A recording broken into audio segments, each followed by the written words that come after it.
বললাম তোমার অবধি আমরা পৌঁছাবো না, তার আগেই টপকে যাব উপরে। তোমার আগেকার পাসপত্র বলে এখনো আছো টিকে।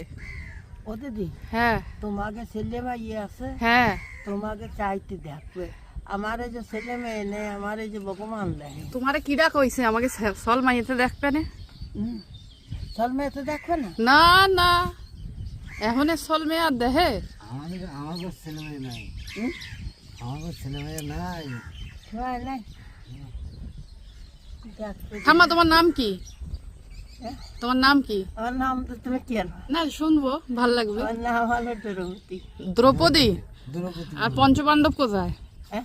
আর 5 জন স্বামী কোথায়? দ্রৌপদীর তো 5টা বর ছিল। ছেলে এই যে একটা, আচ্ছা। আরো সব জায়গাতে ফাঁদ পড়ি আমার। আর এই কদম ছাট চুল কে করে দিয়েছে? তোমার স্বামী এলে আমার স্বামী হয় না? অবশ্যই। না না, এটা দাদা আমার, এটা আমার দাদা। তাই না? হ্যাঁ হ্যাঁ হ্যাঁ, তাহলে আর কি? আমরা এই পাট ক্ষেত দেখতে এসেছিলাম। হ্যাঁ? পাট ক্ষেত আচ্ছা। বলছি, তোমার এই চুল কে